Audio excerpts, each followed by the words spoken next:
लोकसभा चुनाव में अब कुछ ही हफ्तों का समय रह गया है, लेकिन इसी बीच एक चौंकाने वाली खबर सामने आई है। चुनाव आयुक्त अरुण गोयल ने अपने पद से इस्तीफा दे दिया है।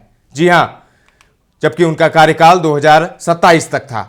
राष्ट्रपति द्रौपदी मुर्मू को उन्होंने अपना इस्तीफा दिया और राष्ट्रपति ने उसे स्वीकार भी कर लिया है।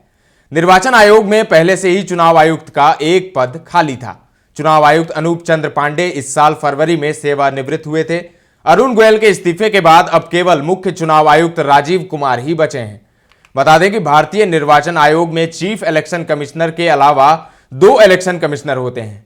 अब चुनावी व्यवस्था का पूरा जिम्मा मुख्य निर्वाचन आयुक्त राजीव कुमार के कंधों पर आ गया है। चुनावी तैयारियों के लिए कई राज्यों के दौरे पर अरुण गोयल मुख्य निर्वाचन आयुक्त के साथ साथ रहे। अब उन्होंने अचानक अपने पद से इस्तीफा दे दिया है।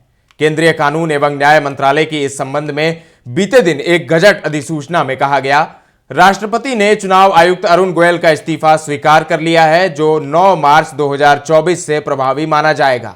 मुख्य चुनाव आयुक्त और अन्य चुनाव आयुक्त नियुक्ति, सेवा की शर्तें और कार्यकाल की अवधि अधिनियम 2023 की धारा 11 के खंड 1 के अनुसार मुख्य चुनाव आयुक्त या चुनाव आयुक्त किसी भी समय राष्ट्रपति को लिखित रूप में इस्तीफा सौंपकर अपना पद छोड़ सकता है।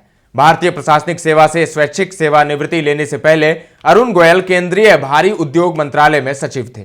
उनकी नियुक्ति विवादों में रही थी और इसे सुप्रीम कोर्ट में चुनौती दी गई थी।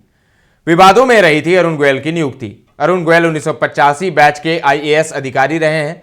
उन्होंने 18 नवंबर 2022 को स्वैच्छिक सेवानिवृत्ति ले ली थी और इसके अगले ही दिन उन्हें चुनाव आयुक्त नियुक्त किया गया था। शीर्ष अदालत ने मामले की सुनवाई करते हुए सरकार से पूछा था, आखिरकार किस बात की इतनी जल्दबाजी थी जो वीआरएस लेने के अगले ही दिन अरुण गोयल को इलेक्शन कमिश्नर पद पर नियुक्ति दे दी गई। कानून मंत्री ने शॉर्टलिस्ट किए गए नामों की सूची में से 4 नाम चुने। फाइल 18 नवंबर को विचार के लिए रखी गई और उसी दिन आगे बढ़ा दी गई।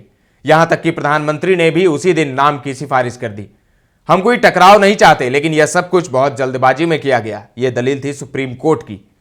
वह 15 महीने इस पद पर रहे। सुप्रीम कोर्ट में फाइल तलब होने के अलावा उनके प्रति कोई विवाद, सरकार या फिर मुख्य निर्वाचन आयुक्त के साथ किसी मतभेद की कोई सुगबुगाहट नहीं सुनी।